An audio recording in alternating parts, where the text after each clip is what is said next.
All right, welcome to another episode of the Modern Life Podcast. I am Sam, joined today by Stacy. Hello. And Tabby. Hello. And we're talking about Season 11 of the Great British Bake Off, the most recent season that finished, I don't know, about 3 months ago was the season finale. So we're a little bit late to the party, but we love the Great British Bake Off, so that's what we're talking about today.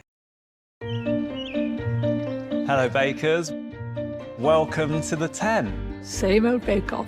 This is it. Familiar, comforting, lovely. You ready? Those magic words? Yes. Okay, I'll set you up, yeah? Okay. You say it. All right. Okay. On your mark. Bake.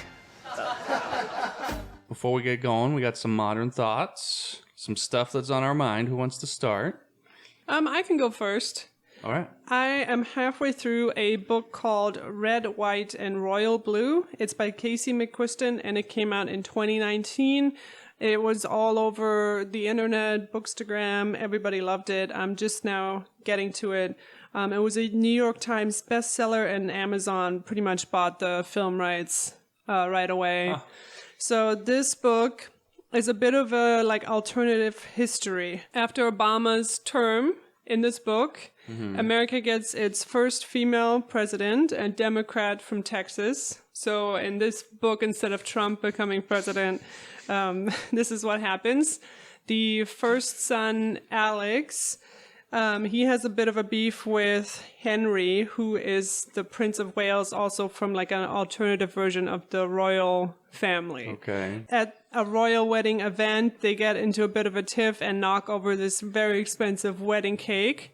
And to make up each of their countries' relations, they fake this friendship and go to all these events. And it turns out they hate each other less than they thought. So if you need a break from the president egging on white supremacists to storm the Capitol, you need a bit of a fantasy alternate dimension, I would recommend this book. It's very, very funny and heartwarming. So it's a rom-com between the president of the United States and the son, the first son, and the Prince of Wales. So it's very, very funny.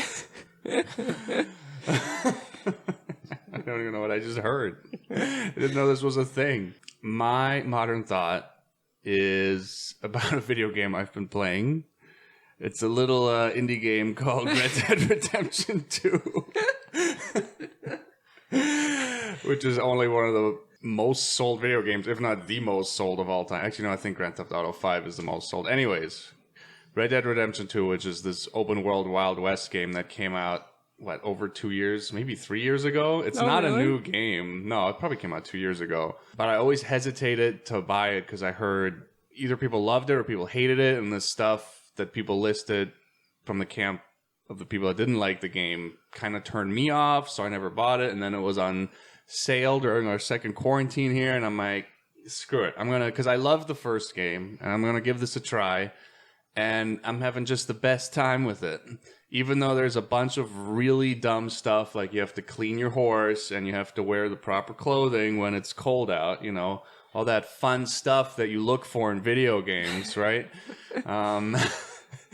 Besides all these things that drag the game down, overall, the game is actually just to spend time in this Wild West era, and the graphics are beautiful, and even though this is a game from Rockstar, a lot of the characters are actually I care about. Not Rockstar, if you don't play video games, is known for having some pretty shitty, bland characters. Characters are just assholes, or they're just weird. They're just kind of one-dimensional. And actually, a lot of the characters here in this game are really fleshed out and detailed, and people that I care about, and I'm just having a good old time riding around the old West on my horsey. It's weirdly calming during quarantine. It's like a little, let's get to ride around and shoot just stuff. Another alternate dimension. I'm glad I bought it, and I see all the flaws in it, and I agree with, everything that's been said about the game. But I'm also having a really good time with it. So, nice. Yeah, it worked out. It's worth it. Yeah. All right, so I guess that leads me. Mine is just kind of giving props to a creative idea. Oxnard restaurants have signed up with Oxnard, California. Oxnard, California, local thought. has signed up with all the restaurants in the area and a local radio station, Q95.9 FM. I've heard that one, yeah. Anyway, they basically are doing a restaurant week where their first day is like drinks to go, second day is like food from a Latin country, third day is like wild card Wednesday, Asian food, European food. They have like something's planned each day of the week. And if you go there, you purchase something and then you snap a picture, post it on your Instagram account. Basically every picture is an entry. And at the end, there's like a $500 gift card. And it's basically to promote restaurants in the area and kind of encourage people to kind of help the restaurants stay afloat. Just a kind of creative way to support local businesses. I thought it was cool and was kind of something upbeat that was in the news today. So, yeah. Well, and I think something that you're touching on too is the Instagram thing, the social media presence that through COVID, that process is sped up. You really can no longer survive unless you have an online portal or an online, system for people to find you. Yeah, or you have to be like able to order on your website. How many restaurants either didn't have a website or had a shitty website that was just like, here's our info. Like if I go to your restaurant's website and I can't order food directly off, from it, that's a problem. Well, not even just restaurants, bookstores, any store. Everything. And kudos. It seems like a lot of businesses got up to speed with it really fast, but it's definitely a necessity. Got to have your virtual stuff figured out these days. Yeah. Definitely pushed everybody into the next generation. Well, especially because the alternative is you get your online orders through places like DoorDash, and they take like up to 30% of your profit off the top. So why wouldn't you want a direct online portal where people can order from? So let's dive into the Great British Bake Off. Oh, I feel like there's going to be a lot of accents. There's going to be a lot of accents. Where do we even start with this? Tabby, you probably have an idea. I don't even know. Well, just to kind of give everyone an idea, I'm a professional pastry cook. That is my job. I got my pastry degree, which was like a around 9-month program. So yeah, this show, just watching all these home bakers go on this very intense televised time pressure show. Every time I watch it, I'm just in awe of how they manage it, and how well they do. And I think once you know everything that is really involved and all the things that they are asked to make on this baking show, you can appreciate it even more. Some of these people are so good at baking, and they're just like, oh, I do it in my spare time, and I have 2 kids and a job, like the other part of the day. I mean, it's crazy how good some of these people are, but then they're also asked to do some stuff that's completely unrealistic, and we'll get into that. Yeah. I feel like this season, even more than last season, some parts of it comes off the rails a little bit, where they're like, well, we're like 11 seasons into this, and we have to just come up with, like, instead of a good challenge, it has to just be a crazy challenge, so it's entertaining. Yeah, there were a few of those, but for the most part, I liked all the challenges. The first challenge, the first episode you're watching of this season, these people are asked to build a person out of cake. Even as a professional baker, that's crazy. You would never have experience doing that. Like, that's not a normal thing that you would do, even if you're getting paid for it as a job. So but some of them like nail it. So it's nuts. Yeah. I mean, they do get to practice a little, but still, like, you're making a bust of a person with cake. Where do you start? Yeah. Is there any like consultants on the show where they like help people with their stuff, or are they just no, but you do have to send in all your ideas ahead of time for the first few weeks. Okay. So there's always somebody approving it and telling you, oh no, there's no surprises in you showing up and making something, and but it doesn't meet the just the first couple weeks, because there was a few times where, especially what's her name, Hermine, would be like, oh, I scrapped the recipe, and like, here's a new one I came up with last night. There was like one challenge where she did that. From what I've heard, you have to kind of stick to the plan, and that is to prevent not just you doing something and it doesn't actually meet the requirements, but also people copying one another. Like, oh, he did something that worked really well, so I'm going to copy that for next week. Right. I think you always have to get something new approved. So even if you go out the first week, you will have turned in all your bakes for all the other weeks and have done all that work for all those weeks. Yeah. That makes sense.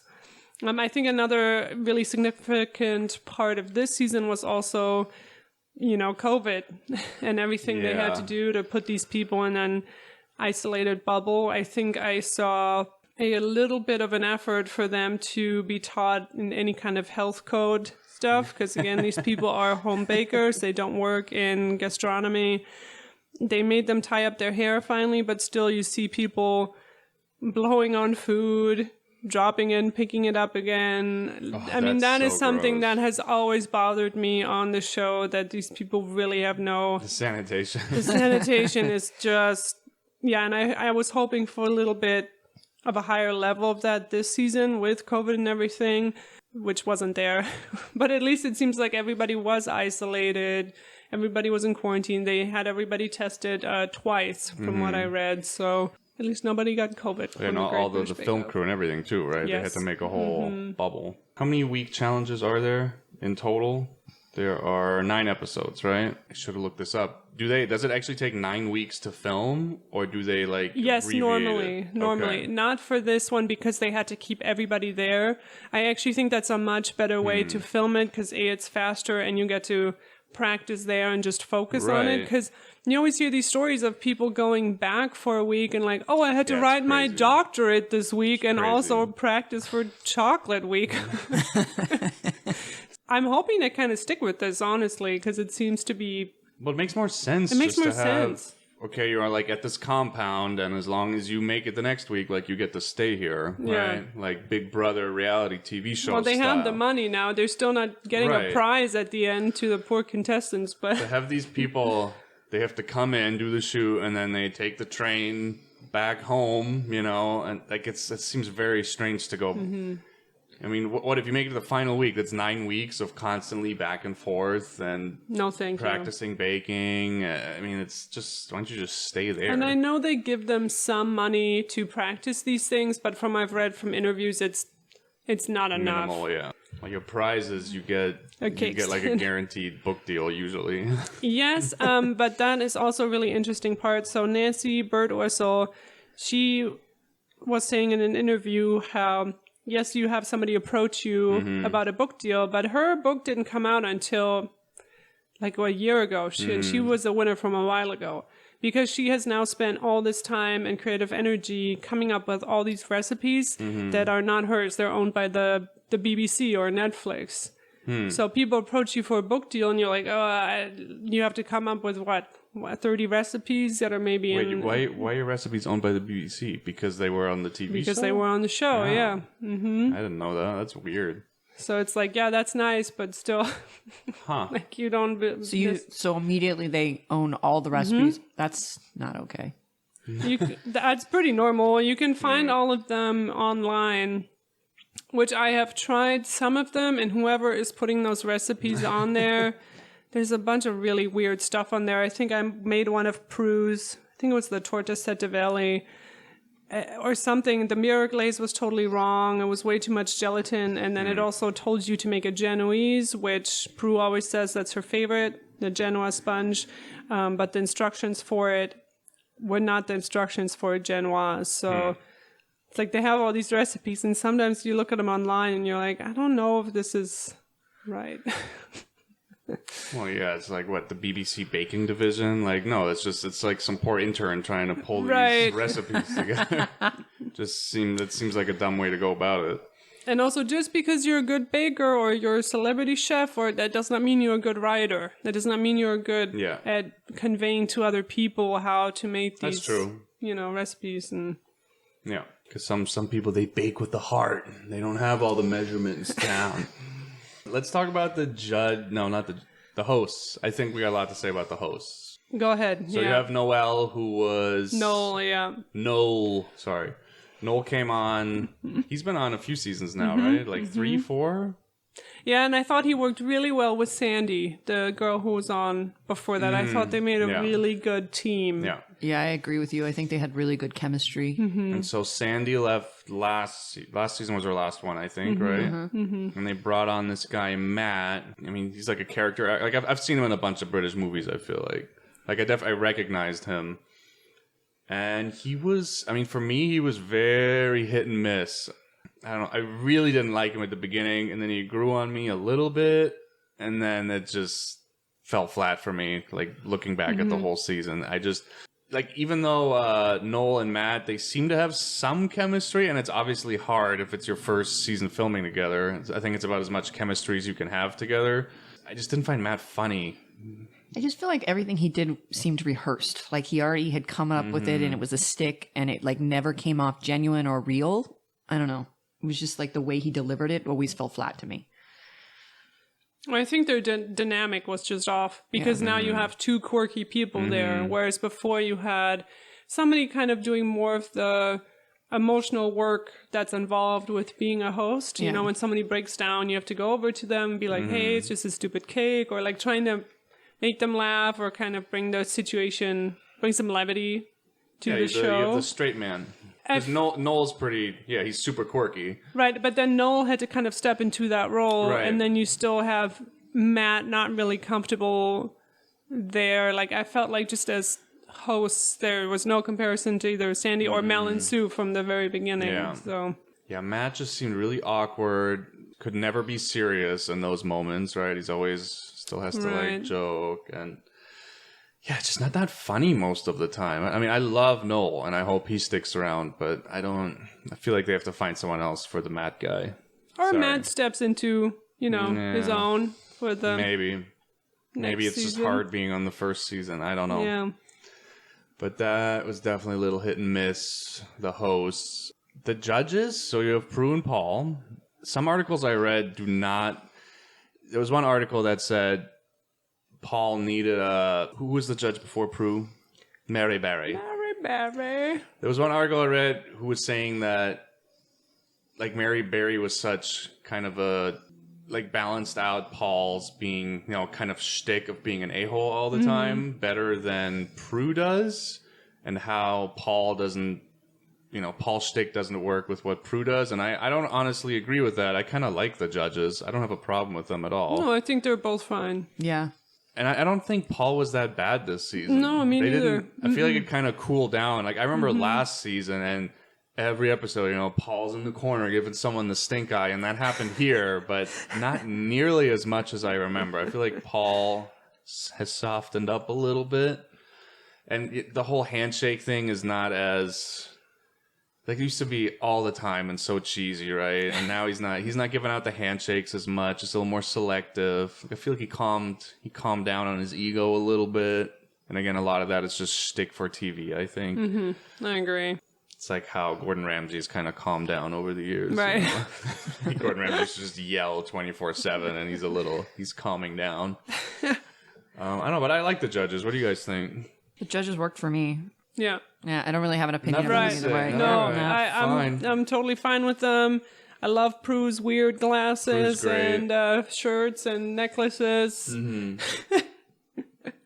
Yeah, I think something that actually was a lot better this season too was the editing around the deliberation scenes, the round table scenes. There's a lot more of that. There was a lot more, and there were actually a few episodes where they had 2 round table moments, because I think that was where the show really fell apart before, because the editing tries to surprise you at the end. So it will only show you them talking about Jimmy Joe was really bad, but then in the end, it's not Jimmy Joe who goes, it's Susie May or whatever the hell, So, and then you're sitting there and you're like, what? Like, this isn't fair. And then you go on Twitter and you're harassing Jimmy Joe or Susie May or whatever. Is that what you were doing? That's what happens with this show. No, I don't even use Twitter. Yeah, but I think this time they really honed in on, no, we really have to explain to people at home who cannot taste what the judges are tasting, why they arrived at the decision they did. Like, it should not be a surprise at the end, whoever gets sent home. Yeah, you got more insight into, like, why they're doing the decisions that they're doing. And honestly, sometimes I would feel so strongly one way, and then I'd kind of look back at all the challenges of that episode. I'm like, oh, like your own perception of how someone does gets tainted sometimes. Then you look back at how they actually did on the challenges, and you're like, oh, I guess they didn't do that great. Like sometimes it feels like someone's doing better than they actually are, and you kind of have to look back. Oh yeah, okay. The first challenge actually didn't do that good. For some reason, I remembered them doing better. Because you're trying to squeeze 2 days into 1 hour of TV. Right. Yeah. You know, so you have to show people what the reality is in the best way possible. And there wasn't one episode where I was like, oh, I disagree with the judges. Like, it always made sense to me why that person was going home. Whereas in previous seasons, you know, I was like, wait, why is this person going home now? I thought they did really well, or... Yeah. There was definitely more of an explanation from the judges, and it kind of like went through the challenges a little bit more and explained what their thought process was. So it made more sense. Yeah, you weren't surprised at who was going home, but I was surprised at who's staying. Laura, I'm looking at you, Laura. Laura was a person who just was not great for TV, but I believe she was actually a really good baker. Every time they tasted her stuff, it was really good. I mean, in the final, and they've never said this before, in the final right away, they're like, well, Laura's just kind of here participating. Like, we're not considering her for, Because star she baker. the first day, she totally botched it. So there was just no way she was going to win in the final episode. And her flavors were always good, but She was just a hot mess. always hot crying. mess. There was just cake batter everywhere at all times. Just like not good TV. Yeah. She's like trying to pour milk and the tent is flooding. I'm like, why can't you just pour milk? I think baking on the radio would be a better medium, so I don't have to look at her hot mess all the time. I just never want to step foot in her kitchen. Like, ever. Ever. I'm sure she's a very nice person, but it was just a hot mess. Well, she's the person who, to me, exemplifies what a home baker really is. Because these things that you're asked to do, you're never going to do this at home. You're never going to have all the molds to make the little mini cheesecakes or the this or the that. And really, all your family cares about is if it tastes good, and they're going to eat it all. They don't care if you have the little twill decorations on there. So she seemed to have that really on lockdown. Oh no, wait, is there 10? I'm sorry, I think there's 10 weeks. 10 weeks? You know what? No, I'm looking at it here right now. There's 10 weeks. Correction, mid-podcast. There's 10 weeks, not 9 weeks. So Laura, and this is when I was just yelling at the TV every week. From week 6 to 9, Laura was one of the least favorite bakers, according to this chart on Wikipedia, which feels right in my heart. It says she was one of the judges' least favorite bakers for that week. 3 out of those 4 weeks, and she like squeezed by elimination so many She's times. a fighter. I was like, and then all of a sudden she was in the final, and I'm like, how is she in the final? Like Laura she's a fighter. She's a survivor. Like she was by far the most surprising person to make it to the final. I like could not believe it in week 9 when she did not get eliminated. It's like, oh my God. Like, this lady's going to be in the final.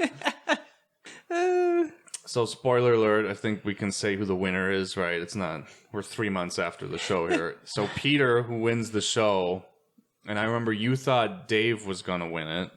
Because you're like, oh, the young person never wins. Not usually, There's always that one really young kid, and they sometimes make it, week 5 or 6. And then They usually fall don't have out. the composure to like finish, because it's like the pressure usually gets to the youth. But How old made was it Peter? fine. Like 18?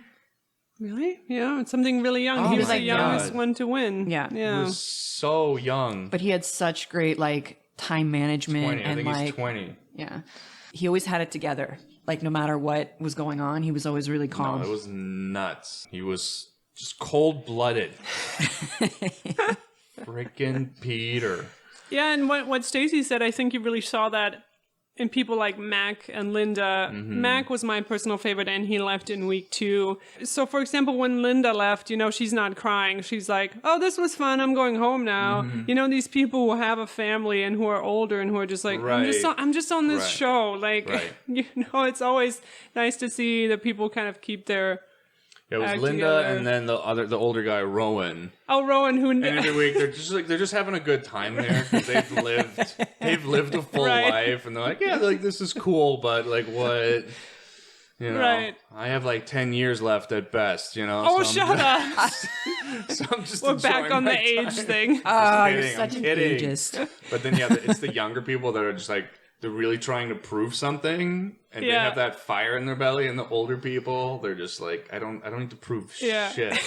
Like I've raised 5 kids. They're all in their 40s. I don't need to prove anything to anybody. I love when I think it was the Florentine challenge, and they were asking Rowan, like, why did you put a whole slab of like modeling chocolate waistcoats on your Florentines? Like, did you practice this? And he's like, yeah. Like, did you finish in time? No. I'm just messing around.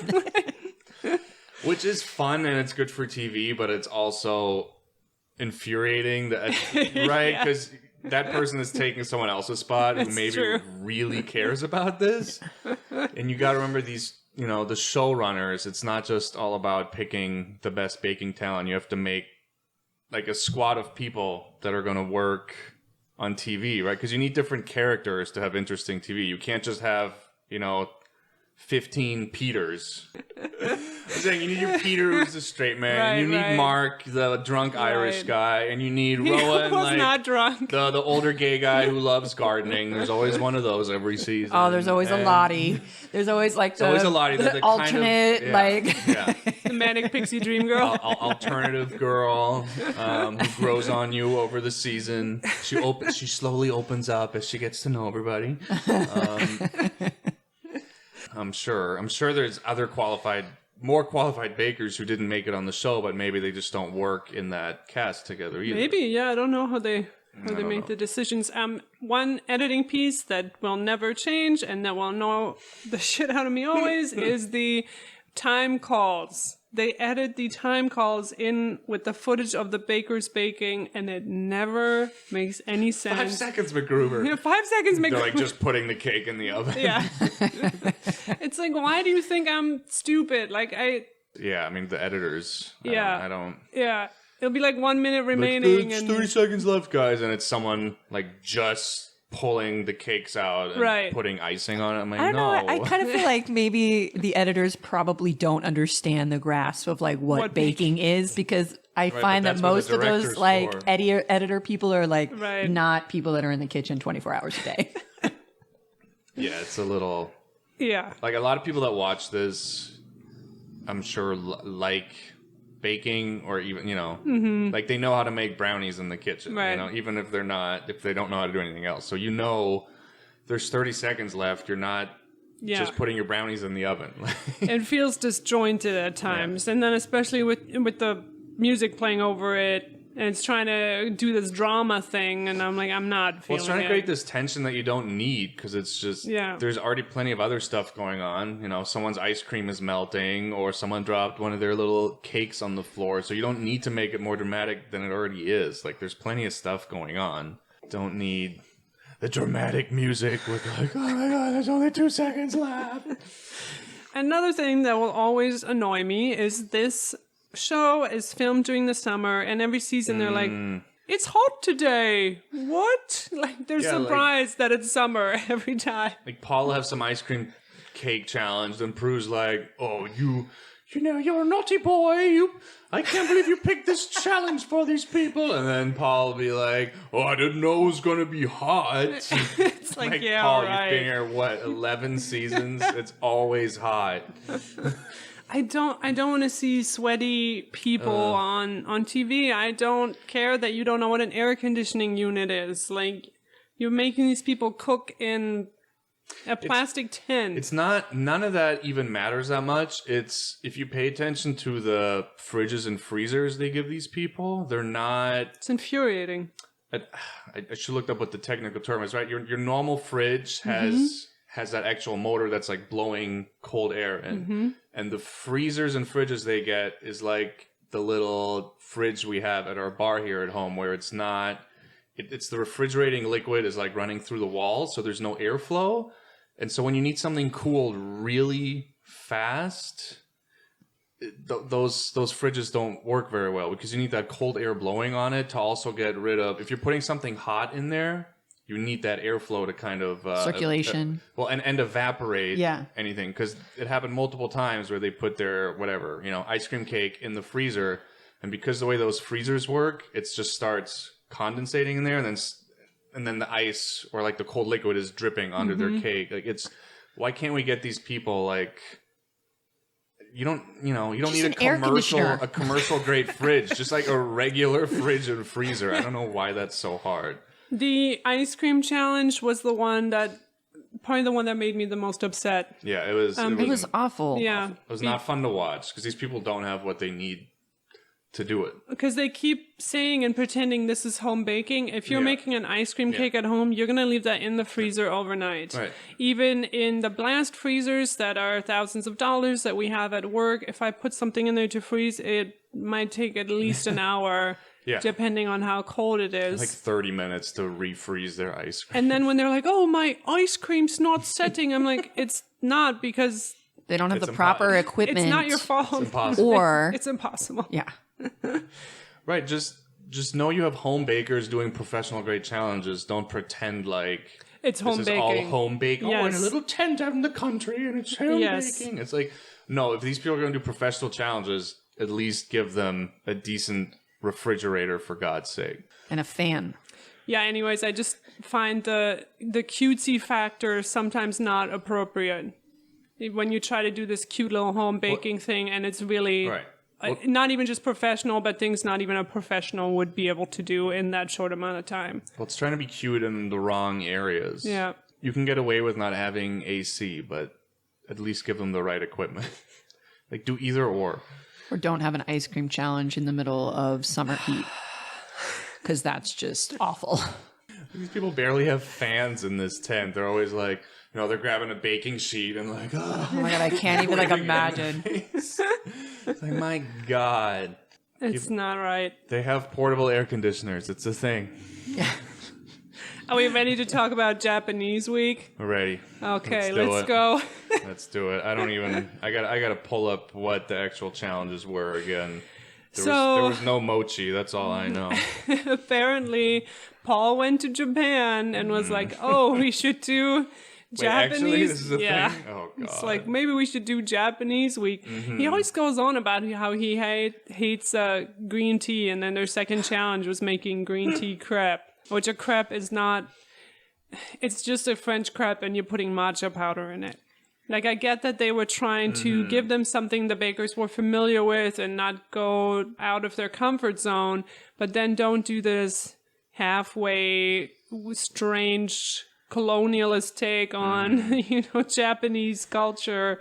The steamed bun challenge was also so infuriating, where they didn't even use any Japanese flavors. They were making like burger steamed buns. Everyone made like burger buns. And Two like of them made burger Indian buns. curry something, and it's like, Oh my then God. stop calling it Japanese week. Like, it's just upsetting. Like, you didn't make a single really like Japanese. I mean, there's a couple good like Skill. kawaii. Was it kawaii cakes? Is that what it's called? That was the Right. showstopper. That was like the most Japanese thing, but everything else was That was not a good week. no. And that has been commented on and criticized by actual Japanese people and people who know more about it, and I think rightly so, because it just wasn't it. It was like Asian week, It wasn't Japanese week, because Yeah. there was like one guy's making curry. Dave made curry buns. I'm like, how is that? That doesn't seem very Japanese, unless. Well, actually, I don't curry know. is the most eaten dish Is in it? Japan, but I I don't think know. they were using like Indian curry ingredients. Yeah, I remember him and- using. It wasn't. If I remember right, it was. I think he even said it at one point. I was using different flavors from like Asia, not just Japan. And I'm like, well, if Right. it's Japanese week. I don't feel like it's just the baker's fault either. I feel like whoever organized that week, Oh, yeah. it wasn't. It was just kind of wishy-washy. It Oh, yeah. needed to be way more specific. It's not on the bakers at all. If these recipes got approved by the team, then I'm gonna blame the judges. I mean, they're the ones ultimately coming up with the challenges, right? Supposedly. Well, just make it broad. Just do like, call it Asian Week Or call it Asian Fusion. If you're gonna do it that broad, if you're gonna do Japanese Week, like, it needs to be more specific and actually honor the way that culture bakes desserts and pastries. And I don't. Yep. Yeah, it was whack. Yep. Japanese. And then the other challenge that was a complete disaster was the brownie challenge. Oh my god. But I did love Mark L. kind of just joking afterwards and being like, "Oh, the people at home are gonna think we don't know how to make brownies." So Mark was my favorite. He seemed to be drunk at all times. He had a thick Irish accent. You had no idea what he was saying. He was Irish, Mark? was he? Yeah. I don't remember. I didn't hear what he said. Yeah, right here. Mark Lutton from Portadown, Northern Ireland. Ireland. Yeah, Brownie Week was a disaster. Was there any good brownie? It was like they all were like dry, right? That was sad. I also think brownies is one of those things that's deceivingly... The ingredients are really easy, but then you have to time the bake perfect. It's like one of those things that seems easier than it actually is. Yeah, and if you're looking for like a traditional brownie, then adding ingredients to it usually doesn't work. They were overthinking it. Yeah. Yeah, they were like adding so much stuff into their brownies. It's like, no, just keep it like the way they were meant to be. You don't need to add 5 toppings into it. Can I say something else that is always really weird to me? So the first person who left the show, Loria, it's strange to me when people go on the show and seem to have never watched an episode of The Great British Bake Off. Because she made something with bubblegum flavor, and famously they hate these artificial flavors. They don't like bubblegum. They don't like fake... What is it? Right, she just put like the artificial flavors right, in it, and she was just so surprised by them not liking it. And I'm like, come on, you know that Prue likes alcohol, that Paul likes banana, that they don't like spicy stuff. Yeah, but why do these people have to like cater to the judges? Should be neutral. This is a gaming show. It shouldn't matter what the judges like. Or like when Lottie was making the hamburger, I think it was Lottie and Mark, the steamed buns, and he's like, "Oh, I don't like pickles," and then complained that the one, because they made all the burgers the same except for one little one for Paul without pickles, and then he complained how it was dry, and it's like, well, that's what the relish is for, but you don't want relish. Yeah. Like, they shouldn't be able to influence. It's like, just eat what the bakers make. Well, I don't give a shit what you like. If you're a judge, it's not about what you like. Right. It's about the quality of the ingredients or how they That's the one went. thing that bugged me. It bothers me a little bit too. Yeah, but I think most chefs are not going to go for because sometimes they'll put in lemon oil instead of actual lemon, and they always hate that. Same with the I'm not talking about the artificial thing. I hate artificial flavors in food, so I understand not wanting to put that in there. But sometimes they take it to this whole other level of... Agreed.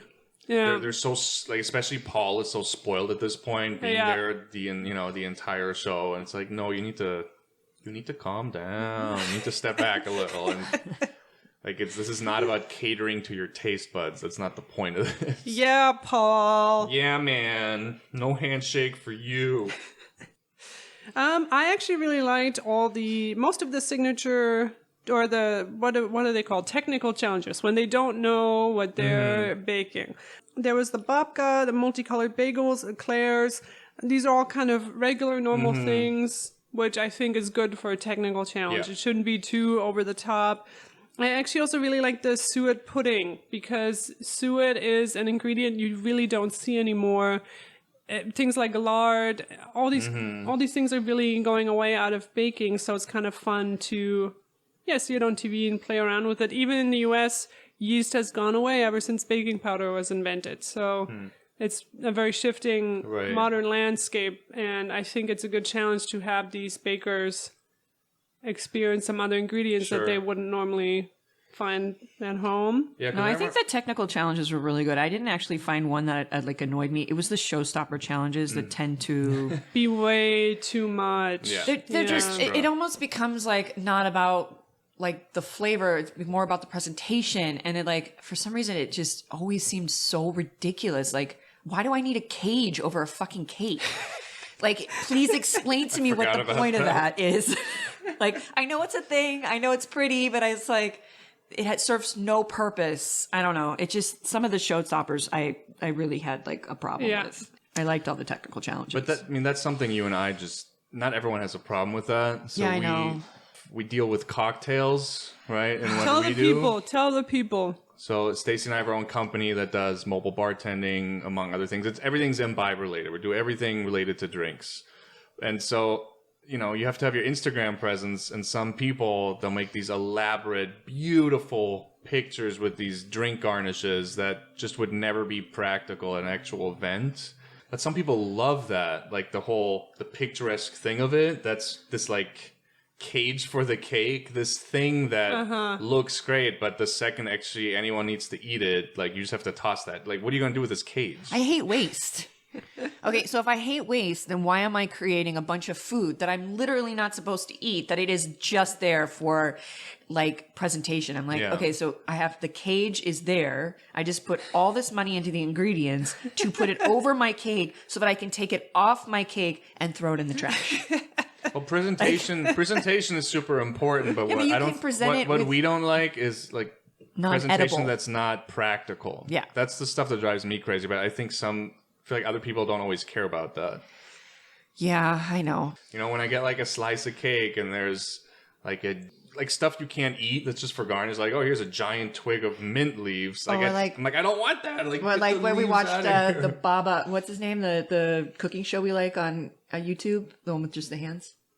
Binging with Babish. Yeah, and he had to make the key lime pie, and he was talking about the lime that you have to put on there for presentation but he's purposes. like, I don't even and he said he just tosses it after he puts it on because it's like it's there for, it's pretty, but it's not edible, and it's just a lime. That's our thing. We don't I know, like impractical. but I can still comment on my thing because it's my opinion.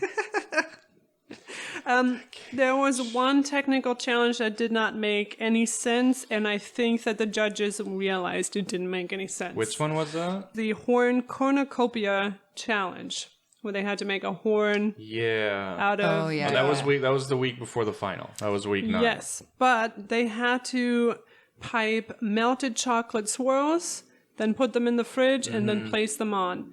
And this was also on one of the, it's hot, one of the hottest days. It's hot. The instructions did not say to temper the chocolate, and also based on the time allotted, there was no time to actually temper it. So every time the bakers took it out, because none of them either thought to temper it or realized there really was no time to do that, it just melted. And you could see every one of them being like, oh, it's just melting over the thing because, of course, it's hot. It's not tempered chocolate. It's going to just kind of dissolve. And this was Prue's challenge, I believe, and she didn't comment on a single one of the chocolate things. So I think she realized that either her instructions were wrong or that the challenge was, that was an extra step that just wasn't physically possible. Yeah. Well, who were your guys'? So my favorite was Mark. Who was your favorite of the bunch? You were talking about Mark L. I really loved... Sorry, Mark with a K. I loved Mac. I was rooting for Amin, and then also Mark E. seemed to be... You just named 3 people. You gotta pick a favorite. I can't. Come on. I liked Mark E. He seemed really Nobody nice. liked Dave. He was creepy. Dave he warmed up towards the end. I'm sure he's a great guy, but he seemed like a serial killer to me. He was nice. He just seemed like, what was the serial killer show on TV? There's a million of them. Dexter? Dexter. You reminded me of Dexter. Yes. Okay. So that was my way of describing him, because that's he had that look about him where it was like there was something behind his eyes at all times. Well, Hermine was a good time, but she just had the thickest accent. I never knew what she was saying. Oh, but you like Mark, who you couldn't I could actually understand. make out words with Mark. No, Hermine, I had no idea. I liked Hermine. She was my favorite. Amin was really nice. Yeah. Mark would start every episode looking normal, and then as the challenges progressed, his face would get more and more red. Yeah. So Yes. my theory was he had a little flask of Jameson down there. Also, it was really hot. What else? What else is there to say about this show? Dave didn't know how to do caramel. That's okay. Oh, He just it's frustrating watching it from home, and he's just stirring it, and I'm like, I just want to smack the spoon out of his hand. Like, just don't touch it. Yeah, there'd don't be touch stuff it. like that every once in a while where like there'd be these very basic things. Like I know how to make caramel. But it's And Dave is like it's third try and he still can't make the just caramel. Like, what's stirring going it on and here? stirring it. It's always really easy to say that from home, I like guess. sitting on the couch.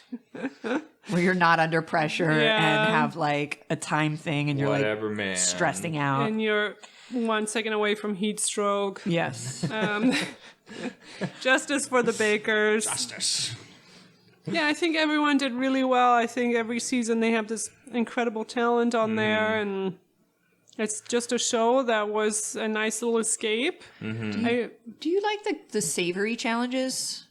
Yes. You do like the savory Yeah. challenges. Well, I mean, there was like a couple savory challenges, and sometimes I find that like bakers at home aren't as good at the savory You can challenges. tell which of them are and which of them aren't. Yeah, I'm it's not. just I don't do well with cooking savory stuff. One of the challenges was pasties, Cornish pasties. I tried to make them the other day, and the dough didn't cook, and the meat inside was completely overcooked, and just the juice and the fat when you're working with meat is completely That's a different. whole other thing, right?